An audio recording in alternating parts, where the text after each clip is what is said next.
A very special part of the Gulf and Caribbean Fisheries Institute meeting is the presence of fishers from around the region. This year, on the Monday of the meeting, there was a Fishers Forum that was held in the main conference session.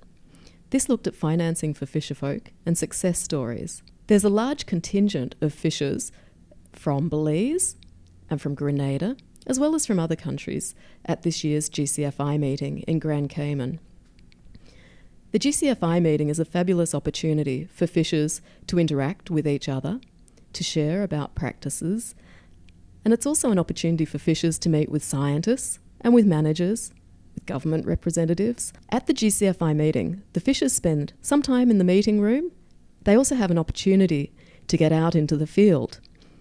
The Fishers Forum includes a field trip, and this year the fishers have an opportunity to interact with local fishers through a visit to see Grand Cayman fishers and vendors in action in Georgetown. For the years that I've been fishing with my dad, with these gentlemen, the fish is getting depleted. You know, you gotta go further off to catch more fish now, and you gotta be pretty good at what you do, pretty much nowadays, because everybody's doing it. Everybody's fishing, catching fish. It's a lot of business into fishing. There's a lot of demand, just like if you're raising cattle or chicken or whatever, there's a lot of demand for fish. At GCFI this year in Grand Cayman, there was a special award presentation, Cayman Island Award, presented to fishers from here who best represent sustainable fisheries practices. Each year at GCFI, there is a Gladding Memorial Award, especially for fishers who practice the most sustainable fishing methods and who are best ambassadors amongst their communities. So the Gladding Memorial Award is where GCFI recognizes fishers who are what we call conservation-minded, or fishers who are concerned about sustainability and about fishing for the future as well, not just fish for today, but who are driven by the consciousness that there's going to be life after us, and the next generation should have benefits just like we have. So it's about that kind of fisher who also, the type of fisher who also donates some of his time and his resources to promote sustainability and the consciousness of, continuing to have sustainable or to promote sustainable fisheries.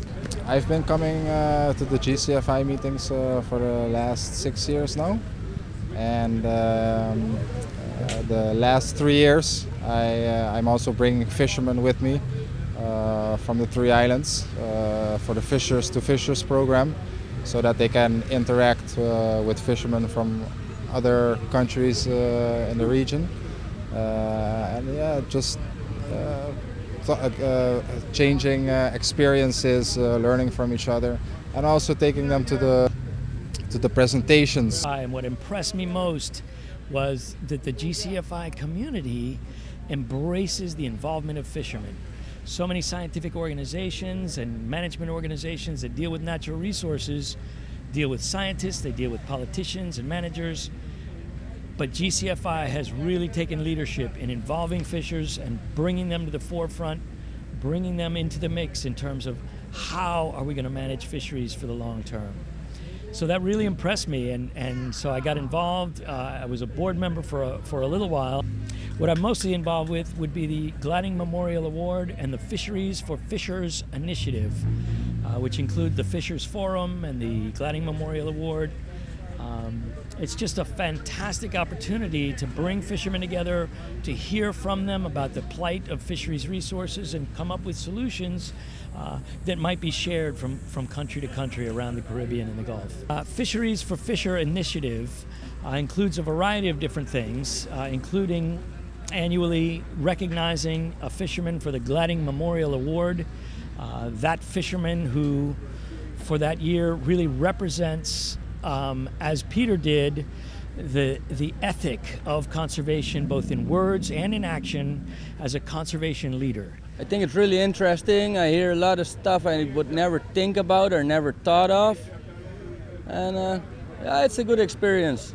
It's I may go home and may talk some sense into the guys, you know, maybe. You never know. I learned a lot of stuff about the plastic, the debris stuff that's floating around. You know, that seems to be a big problem. I must say that I'm very privileged to attend. This is actually my second GCFI experience. I was in Panama last year, and now here, you know, this time I must say that I've learned quite a lot. You know, a lot of the you know, being like back home, you hear a lot of things, you know, and like hearing it firsthand, you know, from the professionals, the scientists, you know, the people directly involved, you know. You get a clear view as to, you know, what is happening.